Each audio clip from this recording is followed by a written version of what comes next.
Assalamualaikum warahmatullahi wabarakatuh.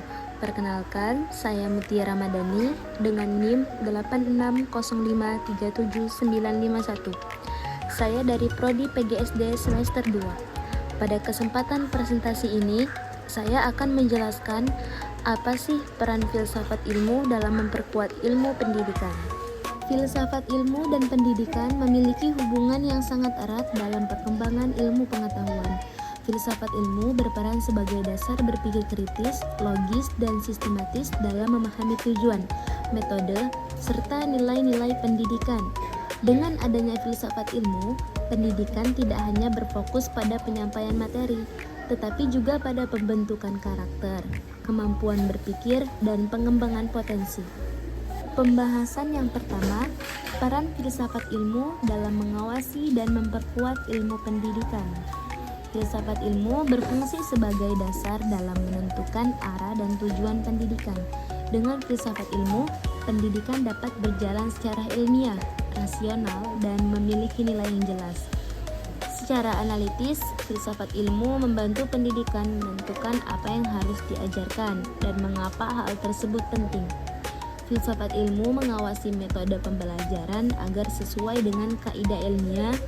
Filsafat ilmu memperkuat nilai moral, etika, dan kemanusiaan dalam pendidikan. Berikutnya, pendidikan membantu perkembangan filsafat ilmu. Pendidikan memiliki peran penting dalam perkembangan filsafat ilmu karena melalui pendidikan lahir pemikiran, penelitian, dan inovasi baru. Secara runtut, proses pembelajaran mendorong siswa berpikir kritis dan bertanya. Dari pertanyaan tersebut muncul penelitian dan penemuan baru. Penemuan baru kemudian memperkaya perkembangan ilmu dan filsafat ilmu.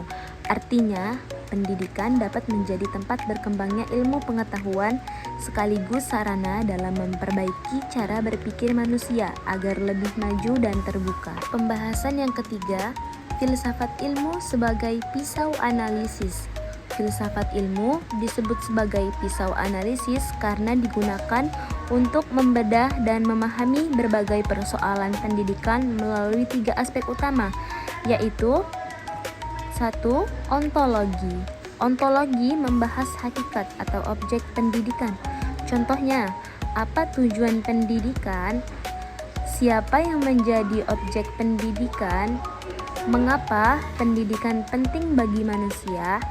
Yang kedua, epistemologi. Epistemologi membahas cara memperoleh pengetahuan dalam pendidikan. Contohnya, bagaimana metode pembelajaran yang efektif, bagaimana cara memperoleh ilmu yang benar. Dan yang terakhir, aksiologi, membahas nilai dan manfaat pendidikan. Contohnya, apa manfaat pendidikan bagi kehidupan? Bagaimana pendidikan membentuk moral dan karakter. Pembahasan yang terakhir, contoh penerapan filsafat ilmu dalam pendidikan. Penerapan filsafat ilmu dapat dilihat dalam berbagai aspek pendidikan, seperti 1. Dalam kebijakan pendidikan. Pemerintah membuat kurikulum yang menyesuaikan perkembangan zaman dan kebutuhan peserta didik. Yang kedua, dalam kurikulum. Kurikulum tidak hanya berisi materi akademik, tetapi juga pendidikan karakter dan keterampilan hidup. Dan yang ketiga, dalam proses pembelajaran. Guru menggunakan metode diskusi, tanya jawab, dan pembelajaran aktif agar siswa mampu berpikir kritis dan kreatif. Contohnya, konkret adalah penggunaan model pembelajaran berbasis masalah atau problem-based learning yang melatih siswa mencari solusi secara logis dan ilmiah. Kesimpulan pada presentasi kali ini yaitu filsafat ilmu memiliki peran penting dalam memperkuat ilmu pendidikan karena menjadi dasar berpikir ilmiah, kritis, dan bernilai. Pendidikan dan filsafat ilmu saling memengaruhi dalam mengembangkan ilmu pengetahuan dan membentuk karakter manusia. Dengan adanya filsafat ilmu, pendidikan dapat berjalan lebih terarah, sistematis, dan bermanfaat bagi kehidupan masyarakat. Sekian presentasi dari saya. Terima kasih. Wassalamualaikum warahmatullahi wabarakatuh.